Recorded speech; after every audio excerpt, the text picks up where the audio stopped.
مونږ بار بار ستا تجربه کړې ده، ازمیښت مو کړی دی، ته صادق او امین یې. رسول الله مبارک ورته فرمایل که زه تاسو ته ووایم چې د دې غر نه هغې طرف ته دشمن دی او تاسو ته راځي او تاسو باندې حمله کوي، زما خبره به منې وي، ولې به نه منو؟ تا خو په زندګۍ کې په دغه شونډو په دې ژبه چېرته د دروغو ټکې نه ده راړلی. رسول الله مبارک وفرمایل لکه چې د دنیا د دشمن باره کې زه تاسو ته خبر درکړم، تاسو زما خبره منئ، زه مو د آخرت د دشمن نه یرومه. شیطان په غلطه سر کړي یې، دا د خانه کعبې نه ګیر چاپېره چې تاسو 360 بوتانو ترولي، دا خو تاسو په خپلو لاسو باندې تراشلي دي او د دی نه تاسو لګیا دی مرادونه غواړئ. الله رب السماوات والارضین دی، چا اسمانونه او ځمکې پیدا کړي دي، د هغه رب عبادت شروع کوي. ټول خلک مخالفه شو، ټول. او ابو لهب چې د رسول الله تره دی پاڅېدو په غوسه کې او ورته ویې تبا لک سائر اليوم الهذا جماعتنا. ډېره سپکه خبره وکړه چې هلاکت دي تا لره، تا علم دې خبرې دپاره جمع کړي یو. موږ وایو ته به څه خبره کوې؟ او مخالفت د رسول الله مبارک شروع شو، ټول خپل خپلوانې مخالف شو. نو ما دا عرض کولو کریم چې یو پیغمبر د حق آواز بلند کړي نو بیا مخالفین هم بلا پیدا کیږي، لیکن رسول الله مبارک باوجود د مخالفتونو نه د حق آواز خلقو ته رسولو.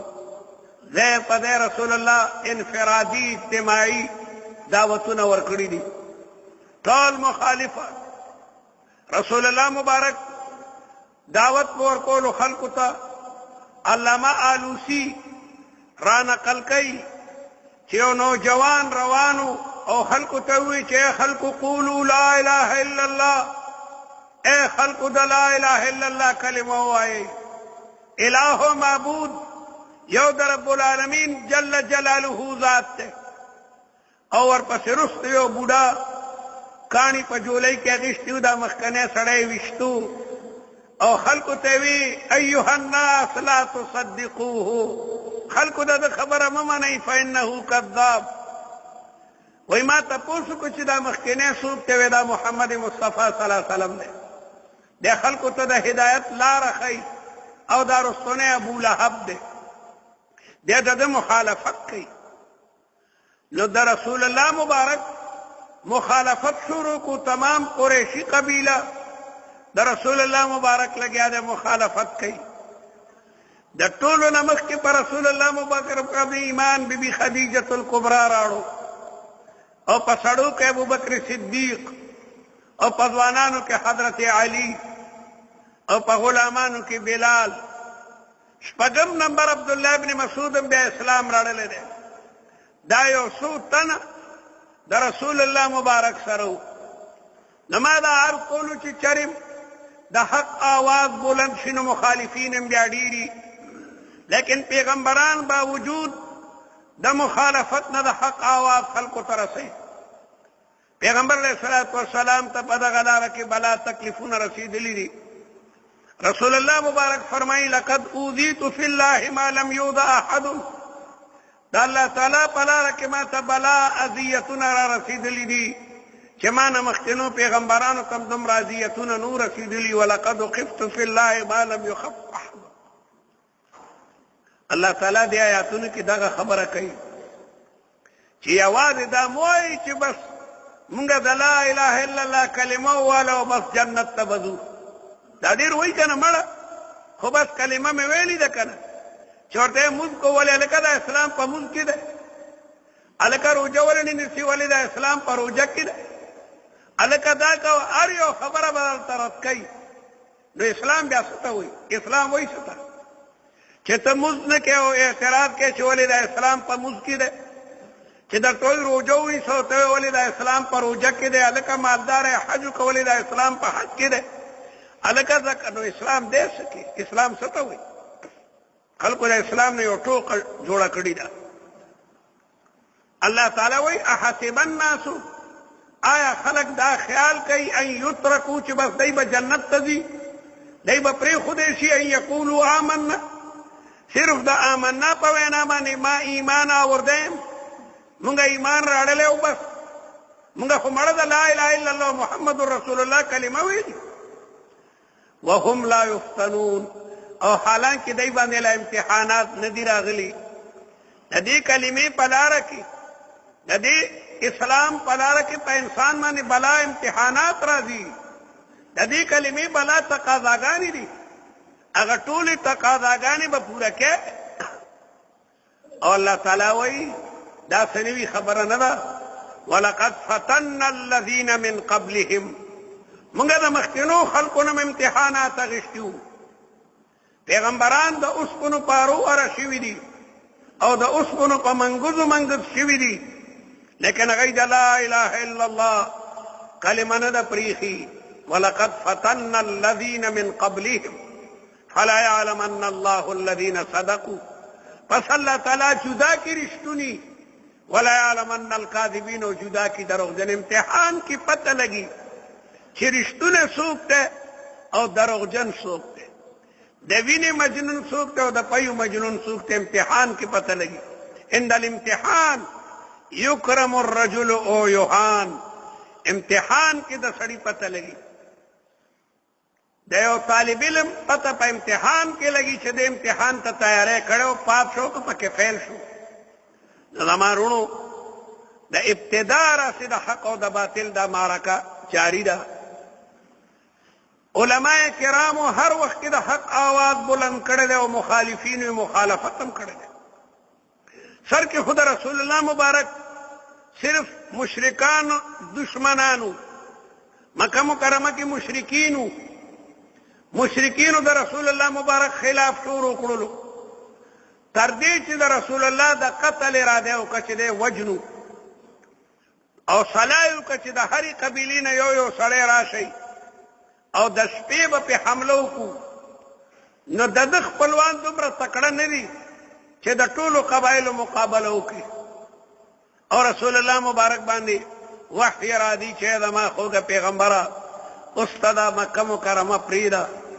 دا خلک ستا د قتل بنا کوي پیغمبر علیه السلام ته مخکې نه اطلاع وه چې ته به د دې ځای نه ځې او رسول الله مبارک ابوبکر ته ویلي و چې دواړه به یو ځای بیا هجرت کوو ابوبکر صدیق هغې دپاره دوه اوښې تیارې کړې وې ابوبکر مخکې هم یو ځل د هجرت اراده کړې وه لیکن ابن دغنه کافر ورته وی چې نه مثلک لا یخرج ولا یخرج تا غوندې یو شریف انسان هغه څوک هم نو باسي هغه منع کو ابن دغنه کافر و لیکن ابوبکر ډېر لوی شریف و د خپل خاندان او د تمام مکې خلکو سره احسانات و نو کافر وی ته به دا مکه نه پرېږدې ابوبکر صدیق د خپل کور مخې ته وړوکه غوندې د عبادت لپاره ځای جوړ کړی په هغې کې به ناستو او د قرآن تلاوت ته کولو او ډېر بهترین قرات او خپل هم رقیق القلب نو قرآن به چې لوستو جړل به او کافران به چې تېرېدل او د ابوبکر تلاوت په اورېدو نو هغوی باندې به اثر کېدو ای به اسلام راوړلو نو هغوی ابن دغنه ته لاړل چې دا سړی د دې ځای نه تلو تا واپس خو خبر نه اخو د کور نه پس په یو ځای کې کور نه بهر یو ځای کې ناست دی او چې د قرآن تلاوت کوي د خلکو په اړه ډېر لوی اثر کوي ابن دغنه ورته ووایي چې دا تلاوت ته کور کې کو ما ته پناه درکړې د خلکو ما ته شکایت نو ابوبکر صدیق مخکې نه مې اراده کړې وه خو بیا رسول الله مبارک ورته چې دواړه به یو ځای ځو پیغمبر علیه الصلاة والسلام د شپې نه حضرت علي رضی الله تعالی عنه ته وایي چې زه به ځم او ته زما په کټ به ودرېږې ځکه چې ما سره د خلکو بلا امانتونه دي او دا امانتونه به ته خلکو ته رسې دا د پلانکي امانت دی دا د پلانکي امانت دی د مکې خلکو تمام امانتونه به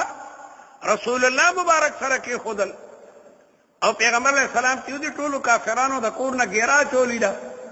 پیغمبر علیه الصلاة والسلام څه آیاتونه وایي او شاهت الوجوه دا مخونه د سپیره وي رسول الله ځي او هغه یې نه ویني رسول الله مبارک لګیا دی ووتو ابو بکر صدیق ځان سره کړلو او شپه په شپه جبل ثور ته لاړل او بره غار دی هغې غار کې ابو بکر او حضرت محمد مصطفی صلی الله علیه وسلم پناه ونیوله او مخکې نه دی او کافر سره صلاح کړې وه چې بیا به ته راځې او مونږ به مدینې منورې ته رسې هغه زمانه کې لارې معلومول ډېره ګرانه خبره وه دا سړکونه نو ریګستاني علاقه وه ریګستاني علاقه کې لاره موندل ډېره ګرانه وي د هغې بل ماهرین هغې ته عربۍ کې دلیل وایي خریت هم ورته وایي رهنما رهبر هغې به ډېرې پیسې اخېستې یو قافله به د یو ځای نه بل ځای ته رسوله ځکه د شګو په علاقه کې لاره هغه ځان ته پټه شي که په یو لاره سلو خان هم تیر شي او لغونې هوا راشي د اوښانو هغه پلونه ملونه ځان ته وران کړي او دې دې کې ډېرې تېزې هواګانې چلېږي اوس هم بعضې موټرې بیا هغې هوا کې ودرېږي خلک به بره څادر وتړي زبردسته غټه شګه ده چې هغه شروع شي د موټر دا روغن موغل ځان ته ختم کړي ډېرې قافلې شګو کې دغسې دفن شوي دي د شپې نه قافله ودي هوا چلیږي او دا شګه پې لږه لږه راځي ثابتې قافلې نو ابوبکر صدیق او رسول الله مبارک مخکې یو کافر چې هغه د لارو ماهره ورته ویلي و چې ته به مونږ ته لاره ښې او دومره پیسې به درکوو د پیغمبر علیه صلات وسلام او ابوبکر صدیق هغې غار ته ځي او هغې غار کې بلا سوري و ابوبکر صدیق هغې کې کاڼي یا چیاره سره لړم راونوځي مار راونوځي اوږدې کیسې دي بلکې یو لړم یو مار ابوبکر صدیق په ګوته وچیچلو او رسول الله آرام کوي او د ابوبکر د سترګو نه اوښکې راځي د درد د وجې رسول الله چې قتل ویجي دغسې پیغمبر علیه السلام په مبارک تو کاڼي ولګول هغه درد لاړو بلکې بعد تاریخ لیکي چې هغه مار وایي چې زه خو د ډېرې مودې راسې دلته ډېره یم چې د رسول الله ملاقات وکړم د رسول الله د لیدو دپاره دا تمام کائنات منتظرو د لیل و نهار ګردشونه کېدل مخکینو پیغمبرانو زیري ورکړي عیسی علیه السلام ویلي وو چې زه تاسو ته مفصل تقریر نه کوم ځکه د ما نه وروسته به فارقلیط راځي دا فارقلیط معنا احمد مبشرا برسول یأتی من بعد اسمه احمد رسول الله مبارک به فرمایل انا دعوت ابي ابراهیم زه د خپل نیکه ابراهیم دعا یم 4,000 کاله مخکې ابراهیم علیه السلام د خانه کعبې بنیادونه چې پورته کولو د نبي آخر الزمان دپاره دعا کړې وه چې خدای زموږ بچو کې یو لوی نبي پیدا کړي ربنا وبث فیهم رسولا منهم یتلو علیهم آیاتک چې ستا د کتاب آیاتونه به لولي